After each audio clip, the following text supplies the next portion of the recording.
शिव महापुराण की कथा कहती है, महाराज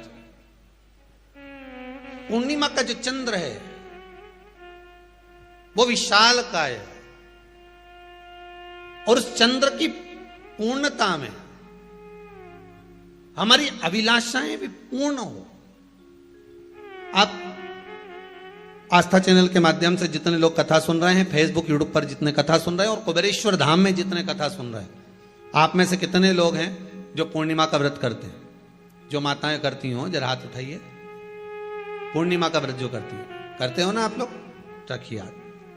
अब पूर्णिमा के व्रत में आपने कई बार किताब पढ़ी होगी पूर्णिमा की, या आपने व्रत किया होगा, या पूर्णिमा का व्रत आप धारण करे होगे, तो उसमें पूजन कौन से भगवान की होती है? पूर्णिमा के व्रत में किस भगवान की पूजन होती है? तो कहा पूर्णिमा के व्रत में केले के खंभ लगाकर पूर्णिमा का जो अध्यापन होता है, पूर्णिमा की जो पूजन होती है, उस पूजन में शंकर और पार्वती की पूजन की जाती है, शिव और नारायण की पूजन करी जाती है, शंकर और पार्वती का स्मरण किया जाता है। किसकी पूजन होती है? शिव पार्वती।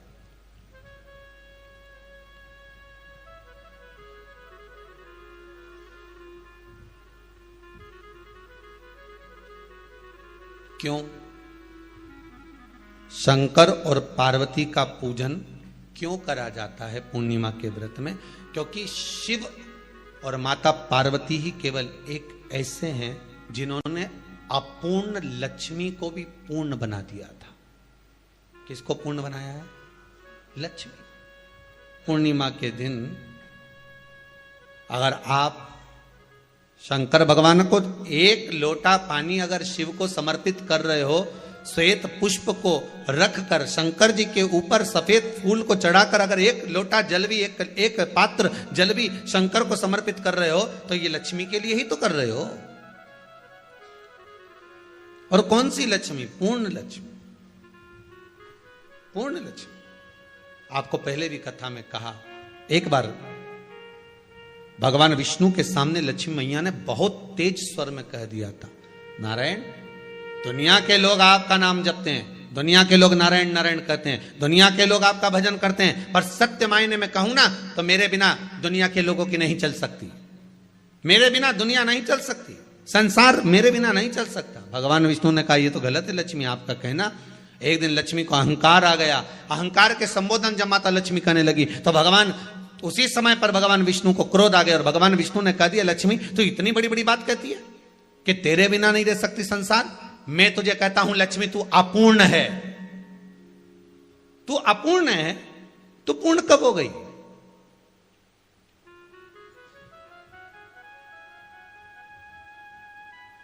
तेरी पूर्णता कहां हो गई? लक्ष्मी की आंख से आंसू बहने लगे। आज आपने मुझे अपूर्ण कहा है। आपको मालूम है आप मुझे अपूर्ण कह रहे हो? आपको यह ज्ञात हो रहा है आप मुझे अपूर्ण कह रहे हो? भगवान कहते हैं, हाँ लक्ष्मी, मैंने तुझे अपूर्ण कहा है। अपूर्णता का मतलब आप जानते हो ना?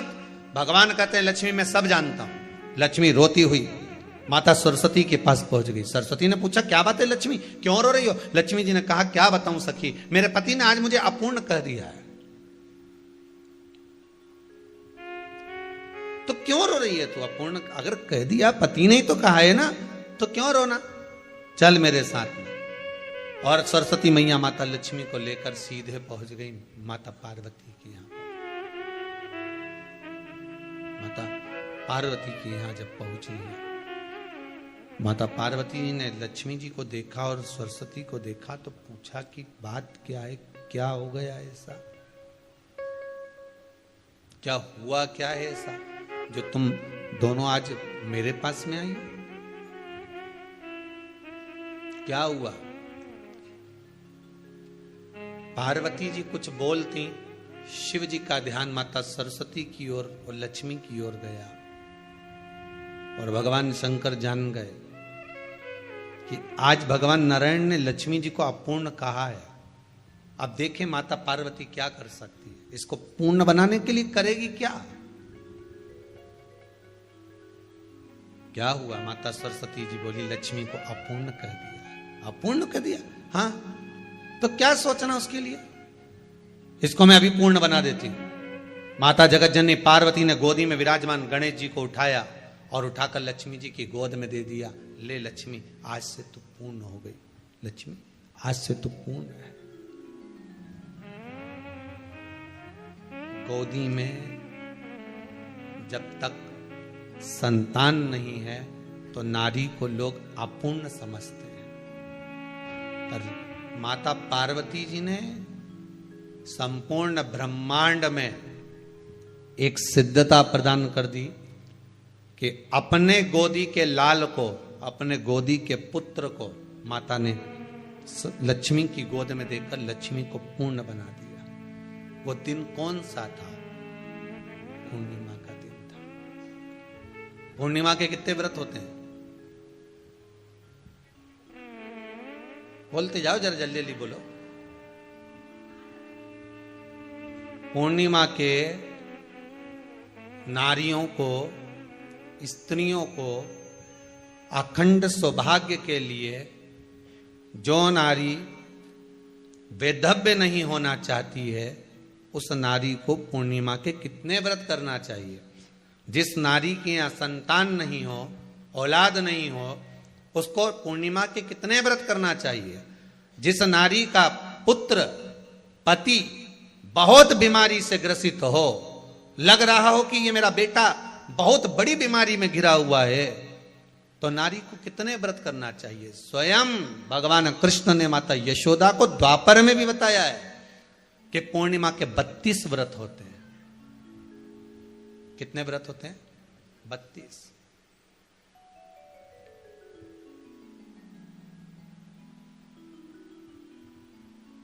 स्वयं भगवान कृष्ण यशोदा रानी को, माता यशोदा जी को भी बता रहे हैं 32 व्रत। अब आपको किसी ने बता दिया होगा कि 8 कर लो, 7 कर लो, 6 कर लो, 12 कर लो, इसलिए आपने बोला कि 12 कर लीजिए, 32 कर लीजिए। अरे यहां तो द्वापर की कथा भी कहती है। यशोदा जी ने एक बार भगवान कृष्ण को रोक कर कह दिया, ए कन्हैया रुको। कन्हैया बोले, बोलो मां, क्या बात है? कन्हैया जरा रुकिए, इधर आओ जरा। भगवान कृष्ण आए। हाँ मां बोलिए। किस जगह का प्रसंग है ये? जिस समय पर राधा रानी कुरुक्षेत्र में नंद बाबा और यशोदा जी को लेकर कुरुक्षेत्र के कुंड में, ब्रह्म सरोवर में स्नान कराने के लिए लेकर जाती है, ग्रहण का समय पर। और जब भगवान कृष्ण उस कुरुक्षेत्र के उस सरोवर में स्नान करने आते हैं, तब यशोदा जी ने अपने लाला से प्रश्न किया है, पूछा है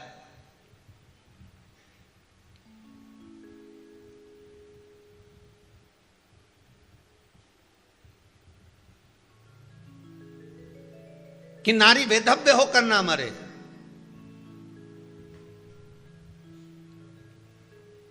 उसका पति कोई रोग से ग्रसित ना हो, उसका पुत्र किसी रोग में ना पड़े। अरे भाई कितना सुंदर संवाद लिखा है। अगर किसी माता का पुत्र मान लो किसी नशे में डूबा हुआ है, कोई नशा कर रहा है और गलत नशा है, आपको लग रहा है कि ये नशे में डूबा हुआ है, आपको लग रहा है कि ये गलत जगह पर डूब गया है, आपको लग रहा है कि मदिरापान में, मांसाहार में या अधिक गांजा आदि का जो भी नशे होते हैं, जितने भी नशे, उसमें डूब चुका है। और माँ उसको समझा रही है, तू नशे में मत डूब, तू इस काम को मत कर, तू ये गलत कर्म मत कर। माँ उसको समझा कर हार गई। तो मेरा माताओं से निवेदन है, आप उसको समझाना बंद कर दो, एक काम करना प्रारंभ कर दीजिए। हमें जो शिव महापुराण के माध्यम से शास्त्र कह रहा है कि आप 32 पूर्णिमा के व्रत प्रारंभ कर दो। उसमें करना क्या है आपको? केवल जिस दिन व्रत रहे, रात्रि के समय पर कोई भी मीठा, कुछ भी सामग्री आप चंद्र की रोशनी में, चंद्र को अर्घ देने के बाद, पूजन करने के बाद उसको रखो, और वही सामग्री जो नशा कर रहा है उसको पूर्णिमा के दूसरे दिन उसको खिलाओ। आप धीरे धीरे खिलाना चालू करेंगे, जिस नशे में वो डूबा हुआ उस नशे से वो छूटना प्रारंभ हो जाएगा। 2 पूर्णिमा व्रत करके तो देखो, तीसरे में तुम्हें जरूरत ही नहीं पड़ेगी। धीरे धीरे आप रुक, वो छूटना प्रारंभ हो जाएगा। स्वयं भगवान कह रहे हैं। यशोदा मैया ने कन्हैया को रोक लिया कुरुक्षेत्र के उस मैदान में, और भगवान कृष्ण का दर्शन माता यशोदा जी करी। बहुत बहुत दिनों के बाद माँ को आज माता यशोदा को लाला का दर्शन हुआ, बहुत समय के बाद, जाने के बाद, बहुत समय। जब देवता 33 कोटि देवता उस चंद्र के इंतजार में रहते हैं कि ये चंद्र प्रबल होगा तब जाकर ये चंद्र यहां पहुंचेगा, तब जाकर हम मंथन करेंगे, तब जाकर वो अमृत मिलेगा, और उस अमृत को देवता धारण करेंगे तो वो आनंद पा जाएंगे। तो हम क्यों शरद पूर्णिमा छोड़ें, हम क्यों एक एक पूर्णिमा छोड़ें? एक एक पूर्णिमा के महत्व को जानिए। कोई पूर्णिमा साधारण नहीं है, कोई प्रदोष साधारण नहीं है, कोई शिवरात्रि साधारण नहीं है। 12 महीने शिवरात्रि पड़ती है, 12 महीने में प्रदोष पड़ते हैं, पर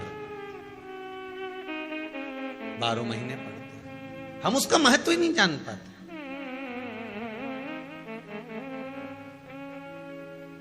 कौन से प्रदोष पर क्या करना है, कौन सी पूर्णिमा को क्या धारण करना है, कौन सी शिवरात्रि पर।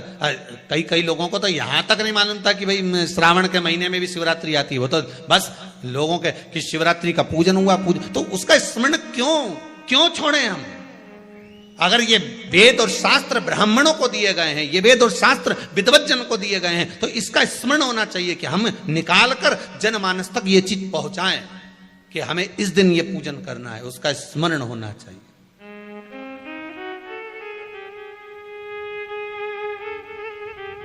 और वो सुख देने वाला।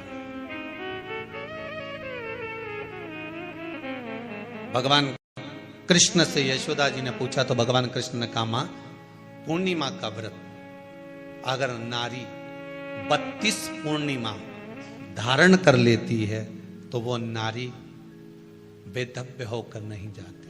पर आप लोग व्रत जो करते हो ना, जो भी व्रत आप लोग उठाते हो, सोमवार का व्रत जैसे किसी माता जी ने उठा लिया और वो उठाने के बाद, हम तो शादी नहीं हुई थी ना जब भी सोमवार व्रत करते थे, अब शादी हो गई अभी भी हम सोमवार का व्रत कर रहे हैं, करे जा रहे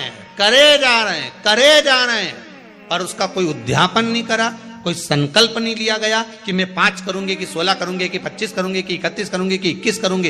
इसलिए पूर्णिमा व्रत का विधान में कहा गया कि 32 पूर्णिमा का पहला संकल्प होना चाहिए। उसके बाद आपकी 32 पूरी हो जाए, फिर आप दूसरे और व्रत कर लो, फिर 32 कर लो, फिर 32 कर लो, पर उसमें पूर्णता का भाव। अभी तक किसी के सोमवार और गुरुवार और शुक्रवार के व्रत ही पूर्ण नहीं हुआ, अभी तक चल रहा है, अभी तक चल रहा है। हम तो सोमवार का व्रत करते हैं, हम तो शनिवार करते हैं, अब शनिवार करते करते 4 साल हो गए, 6 साल हो गए, 5 साल हो गए। भगवान को तो थोड़ा बहुत कुछ खिला पिला के उनको एक बार तो विश्राम दे।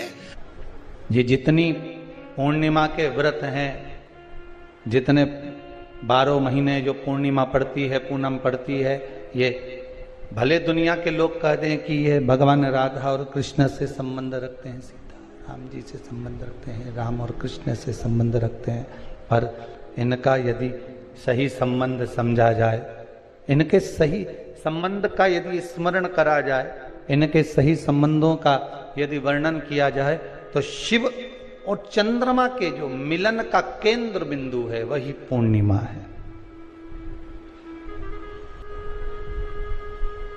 केवल एक पूर्णिमा वहीं तक नहीं रही कि भगवान कृष्ण और राधा जी ने रास किया।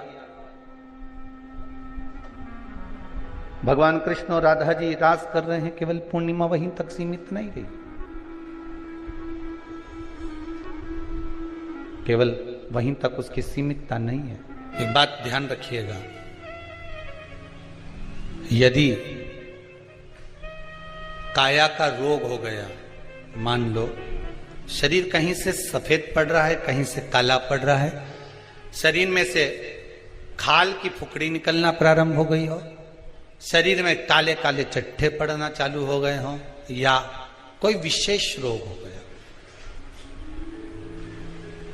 कोई विशेष शरीर में रोग है, बीमारी है, काया बेकार हो रही है, तो सीधी सीधी बात शिव महापुराण की कथा कहती है, सुंदर आनंद में श्रवण कर कर आप अपने जीवन को, ये पूर्णिमा शिव महापुराण की कथा कर पूर्णिमा आ रही है, कुछ नहीं करना, पीपल का एक पत्ता, उस पत्ते पर थोड़ा सा चावल, थोड़ा सा चावल, पूर्णिमा की रात्रि को अपने हाथ में लेकर अपने नयनों से लगाकर शरीर पर से स्वयं उतार कर उसको दरवाजे के पास रख दीजिए। पूर्णिमा की रात्रि को पूर्ण होने पर उस चावल को दूसरे दिन सूंघ कर बहते हुए पानी में डाल दीजिए। महाराज कितने भी रोग से ग्रसित हो गए, पीपल का एक पत्ता 52,000 ब्राह्मण की साक्षी